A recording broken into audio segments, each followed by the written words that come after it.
കാനഡയുടെ തിരഞ്ഞെടുപ്പിൽ വിജയിച്ച മാർക്ക് കാർണി ഇന്ത്യയിലെ അന്താരാഷ്ട്ര വിദ്യാർത്ഥികൾക്ക് പുതിയ അവസരങ്ങൾ ഉണ്ടാക്കുമെന്നാണ് പ്രതീക്ഷിക്കപ്പെടുന്നത്. ഭാവിയിൽ വിദ്യാഭ്യാസ മേഖലയിൽ ഉണ്ടാകുന്ന നയപരിഷ്കരണങ്ങൾ കാനഡയെ കൂടുതൽ ആകർഷകമായ സ്ഥാനമാക്കി മാറ്റാനുള്ള ശ്രമങ്ങളാണ് നടത്തുക. പ്രത്യേകിച്ച് ഇന്ത്യയിൽ നിന്നുള്ള വിദ്യാർത്ഥികൾക്ക് വിദ്യാർത്ഥി വിസ നയം, പഠനത്തിന് അനുയോജ്യമായ നിയമങ്ങൾ എന്നിവയാണ് ഈ മാറ്റങ്ങളിലൂടെ നടപ്പിലാക്കാൻ പോകുന്നതും. ഈ വിജയത്തിന്റെ അടിസ്ഥാനത്തിൽ കാർണി പുതിയ വിദ്യാർത്ഥി പരിഷ്കരണങ്ങൾ നടപ്പിലാക്കുന്നതിൽ മുൻകൈ എടുക്കുമെന്നും കരുതപ്പെടുന്നു.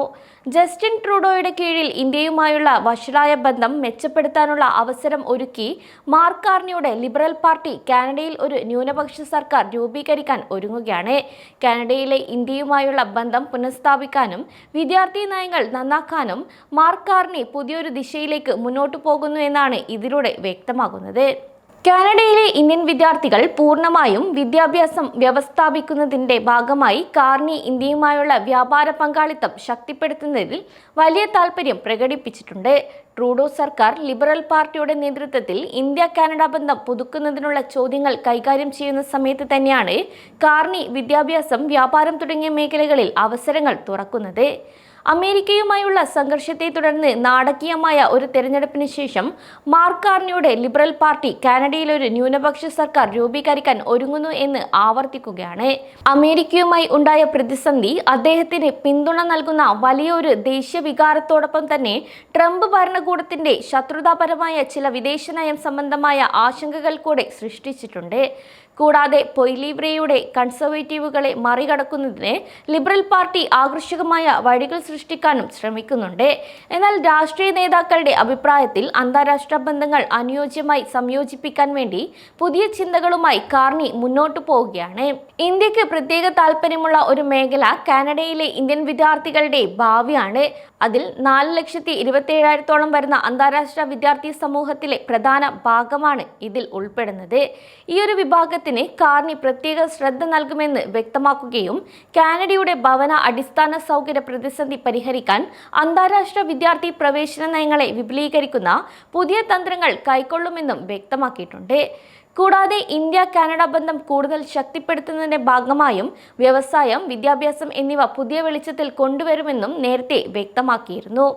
2025 ലിബറൽ പ്രകടന പട്ടികയുടെ അടിസ്ഥാനത്തിൽ 2027 അവസാനം കാനഡയുടെ ജനസംഖ്യയുടെ 5% താഴെയെത്തുന്ന തരത്തിലായിരുന്നുവെന്ന് അന്താരാഷ്ട്ര വിദ്യാർത്ഥികൾക്കും താൽക്കാലിക തൊഴിലാളികൾക്കും ഉൾപ്പെടെയുള്ള കുടിയേറ്റ സംഖ്യകൾ പരിമിതപ്പെടുത്തുമെന്നും വ്യക്തമാക്കിയിരുന്നു. ഇത് മുൻപുണ്ടായിരുന്ന 7.3% എന്ന ഉയർന്ന നിരക്കിൽ നിന്ന് കുറയുകയാണെന്നും പറയപ്പെടുന്നു.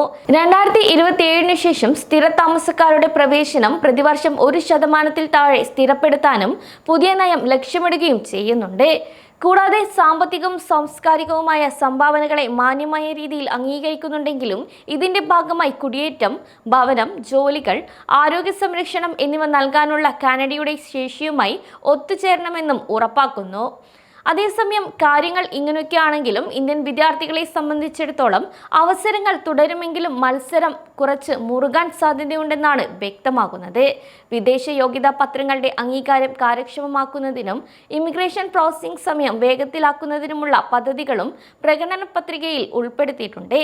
എന്നാൽ ഇത് സുരക്ഷിതമായ പ്രവേശനം നടത്തുന്നവർക്ക് ഗുണം ചെയ്യുമെന്നും മൊത്തത്തിലുള്ള പ്രവണത കൂടുതൽ സംയമനം പാലിച്ചതും ശ്രദ്ധാപൂർവം കൈകാര്യം ചെയ്യുന്നതുമായ പ്രവേശനത്തിലേക്ക് നീങ്ങാൻ സാധ്യതയുള്ളതായും വ്യക്തമാക്കി. കാർണി പ്രചരണവേളയിൽ മൊത്തത്തിലുള്ള കുടിയേറ്റ നിലവാരം ഗണ്യമായി വർദ്ധിപ്പിക്കുന്നതിന് മുൻപ് താൽക്കാലിക താമസക്കാരെ സ്ഥിരമായ പദവിയിലേക്ക് മാറ്റുന്നതിന് മുൻഗണന നൽകുമെന്ന് പിന്തുണയും പ്രഖ്യാപിച്ചു.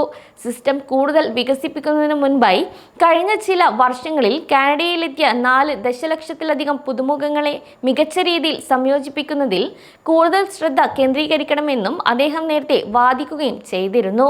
എന്നാൽ ഈ സമീപനം IRCCയുടെ ഏറ്റവും പുതിയ ഇമിഗ്രേഷൻ ലെവൽസ് പ്ലാനുമായി യോജിക്കുന്നതായിരുന്നുവെന്നും അതിലൊരു പുതിയ ഇൻ കാനഡ ഫോക്കസ് സ്ട്രീം ഉൾപ്പെടുകയും ചെയ്യുന്നതായും പറഞ്ഞിട്ടുണ്ട്.